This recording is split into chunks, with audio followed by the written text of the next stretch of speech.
আপনারা দেখছেন press 24 channel. এগুলো তো বাংলাদেশের মানুষের মাটির সাথে মিশে আছে, কালচারের সাথে মিশে আছে। আপনারা কি এগুলা রিপ্লেস করতে পারবেন? আপনারা নেগোসিয়েশন করতে পারতেন, আপনারা ডিফারেন্ট প্রস্তাব আমাদেরকে দিতে পারতেন, সেটা আলোচনা টেবিলে যাইতে পারতো।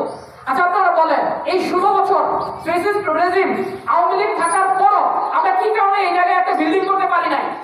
কালকে প্রথম আলোতে সাক্ষাৎকার আসছে, সুমনা ম্যাডাম বলছেন যে তাদের বিরুদ্ধে মামলা করা হবে। আমি সাইদ ইসলাম, আমার নামে আপনারা ফেসিজমের আমলে 3টা মামলা করছেন।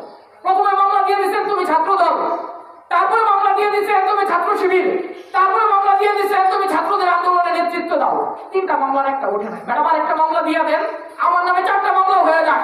তারপরে আমি বলতে চাই, ময়মনসিংহ হচ্ছে এমন জায়গা, সারা বাংলাদেশে আবু সাইদ যখন মারা যায় কেউ যখন প্রোগ্রাম করতে পারে না, এই প্রেস ক্লাবের সামনে দাঁড়িয়ে ময়মনসিংহের কবি সাহিত্যিকরা প্রোগ্রাম করেছে।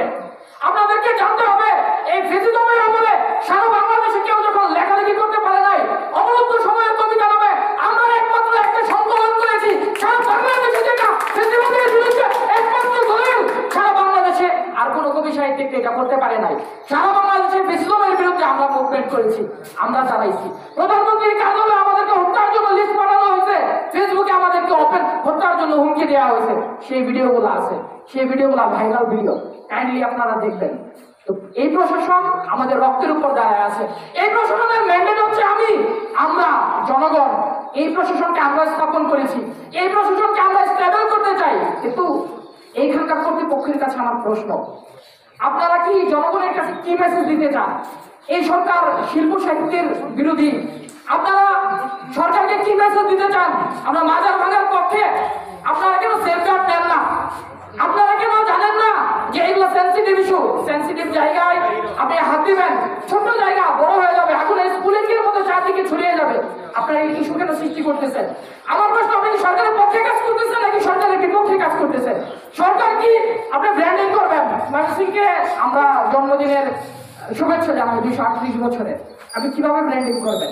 আমরা অনেক আগে দাবি তুলেছিলাম, এখানে সাংস্কৃতিক প্রতিমন্ত্রী ছিল, আমরা তাকে নিয়ে আসছিলাম। আমরা বলছি শিল্প সাহিত্যের ব্র্যান্ডিং চাই, আমরা ময়মনসিংহ, আমরা ময়মনসিংহের ব্র্যান্ডিং চাই ব্রহ্মপুত্রের মাধ্যমে। এইখানে আমরা একটা ইকোনমিক জোন চাই, যে জোন হবে এগ্রিকালচার বেস। আপনারা তো করতে দেন নাই, আপনারা শিল্পনগরী কাইটে নিয়ে গেছেন। ময়মনসিংহের যত সেকশন আছে সব সেকশন কাইটে নিয়ে গেছেন কোথায়? জামালপুরে। তারপরে কিন্তু আমরা কথা বলেছি, লেখক খন্দকার মুস্তাককে হত্যা করেছে, আমরা কিন্তু কথা বলেছি। এমন কোন আন্দোলন নাই শেখ হাসিনার ফেসিজমের বিরুদ্ধে যে আন্দোলন আমরা করি নাই। আপনাদের কাছে রেকর্ড নাই? আপনাদের কাছে কি আমাদের ফেস মুখস্থ নাই? 1 বছর যাবত আপনারা এইখানে প্রশাসন চালাচ্ছেন। ভাই, এই নতুন গভর্নমেন্ট হচ্ছে, প্রত্যেক সপ্তাহে ওইখানে মানুষজন কি করে, 10-15 জন 20 জন মানুষ কি নিয়ে কথা বলে, কারা কথা বলে, সাহিত্য নিয়ে কারা কথা বলে? আপনাদের কাছে কেন ইনফর্ম নাই? আপনাদের গোয়েন্দা বাহিনী কি করে, এনএসআই কি করে, আপনারা কি করেন? কি ইনফরমেশন দেন প্রশাসনকে? আমরা তো বাড়িতে থাকতে পারি নাই, আপনাদের ইনফরমেশনের জ্বালাই বাড়িতে থাকতে পারি নাই, মেসে থাকতে পারি নাই, ঘরে থাকতে পারি নাই, গ্রামে থাকতে পারি নাই, মানুষের জেলায় থাকতে পারি নাই। আপনারা খুঁজে খুঁজে ঘুরে ঘুরে ইনফরমেশন কালেক্ট করে আনছেন। কোথায় থাকে এই সরকার বিরোধীরা?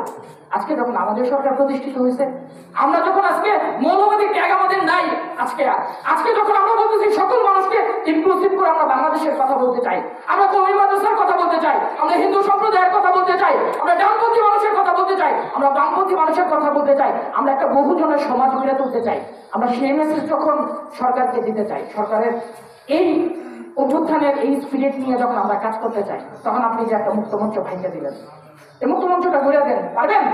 সারা বাংলাদেশে কতগুলো স্ট্যাটাস করছে, আপনারা কি খেয়াল করছেন? বাংলাদেশের প্রথম সারির লেখকরা যে স্ট্যাটাস দিচ্ছে, আপনারা খেয়াল করছেন? আপনাকে পারবেন? পুলিশ ফোর্স দিয়ে অল্প একটা মানুষ দেখেন, আপনারা এখানে 2000 পুলিশ আইনে আমাদের কোথায় নিয়ে যান, পারবেন আন্দোলন কন্ট্রোল করতে? একটা থাপ্পড় মেরে আন্দোলন কন্ট্রোল করতে পারবেন? একটা থাপ্পড়ের জবাব কিন্তু দিতে পারবেন না।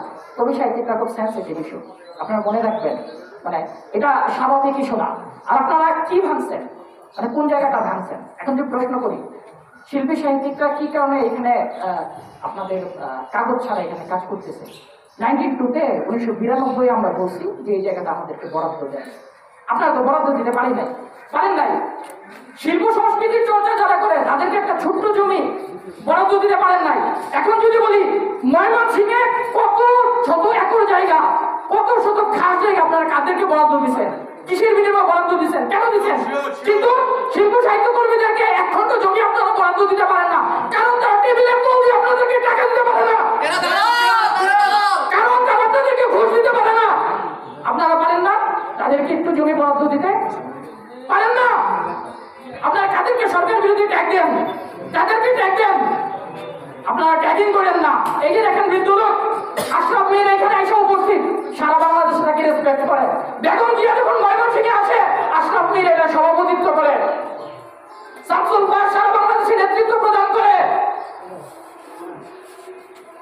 আমরা আন্দোলন করে আমাদের লোকজন নিয়ে সারা বাংলাদেশে ফ্যাসিবাদের বিরুদ্ধে কণ্ঠস্বর উচ্চারিত করি। আপনারা দেখবেন আমরা সব সময় মানুষের পক্ষে, জনগণের পক্ষে, আমরা সব সময় সরকারের স্পিরিটের পক্ষে। কিন্তু আজকে আশ্চর্য হই, দুঃখিত হই, আপনাদের কাছে এই স্পিরিটের কথা জানা নাই। আপনাদের জানা নাই যে বিক্ষণ 2টা পার্ট হয়ে গেছে। আমাদের যেই পার্টি আমরা প্রোগ্রাম করি সেই পার্ট এই সরকার কেন এতদিন বরাদ্দ দেয় নাই?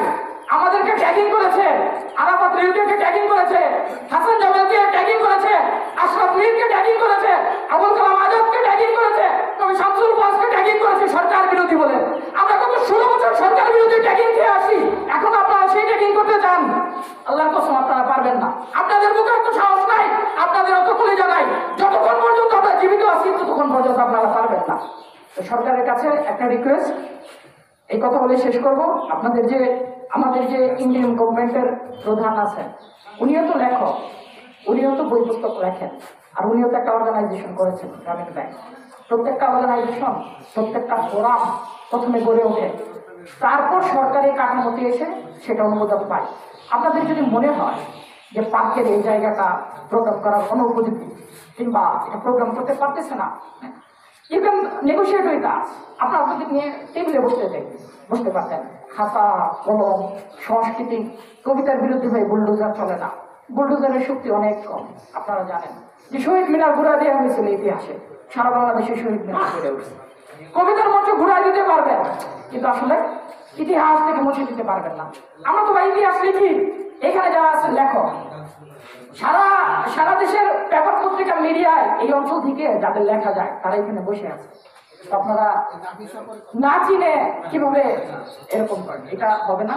তো মেসেজ প্রশাসনের কাছে আমাদের খুব সিম্পল মেসেজ, আমরা আপনারা বিপরীতে দাঁড়াইতে চাই না, বিপরীতে দাঁড়াবেন না। এতদিন প্রশাসন আমাদের বিপরীতে দাঁড়িয়েছিল, কিন্তু এই মুহূর্তে এই সরকার হচ্ছে জনগণের সরকার। আপনারা আমাদের রক্তের ভিতের উপর দাঁড়িয়ে আছেন, আপনারা আমাদের কাঁধের উপর দাঁড়িয়ে আছেন। আমাদের পা দুটাকে আরো অনেক শক্তিশালী করে আপনাদেরকে অনেকদিন আমরা শক্ত ভিত দিতে চাই। আপনারা সেই ভিত কাঁপায় দিয়েন না। ভিত যদি কেঁপে যায় আপনারা পড়ে যাবেন, আপনাদের পতন হবে। আর সেই পতনের গভীরতা এত বেশি হবে কোনো ডুবুরি তার তল খুঁজে পাবে না। এই মুহূর্তে আমি কথা বলার জন্য আহ্বান করছি, সংক্ষিপ্ত শুভেচ্ছা কথা বলবে ময়মনসিংহ সাহিত্য সংসদের প্রতিষ্ঠাতা কবি মুশাররফ করিমের মেয়ে কবি নাফিজা আপা কথা বলবেন।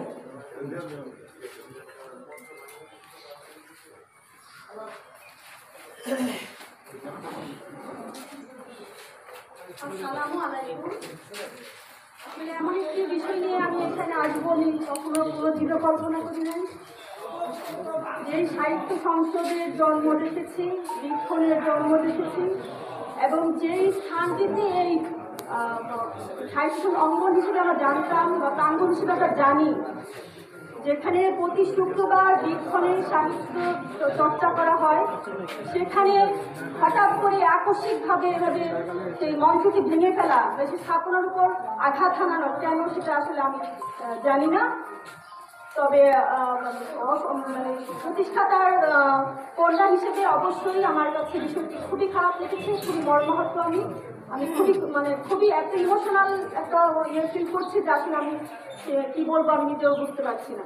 তো আমি শুধু একটু করে বলবো যে ময়মনসিংহের সাহিত্য চর্চাকে আরো সমৃদ্ধ করার জন্য এই অঙ্গনটিকে সাহিত্য সংসদে ময়মনসিংহ সাহিত্য সংশোধনে বরাদ্দ করা হোক, এবং যে মঞ্চটি ভেঙে ফেলা হয়েছে সেটা ভুলবশতই হোক বা যে কোনো কারণেই হোক, অত গভীরে আমি যেতে চাচ্ছি না, বলবো না, যে যা যেটা বোঝার সেটা বুঝবেই। তো সেই মঞ্চটি আবার পুনরায় স্থাপন করে দেওয়ার জন্য আমি প্রশাসনকে অনুরোধ জানাচ্ছি। ধন্যবাদ। এরপরে প্রতিবাদী গান নিয়ে আসবে ফিরোজ সিংহ।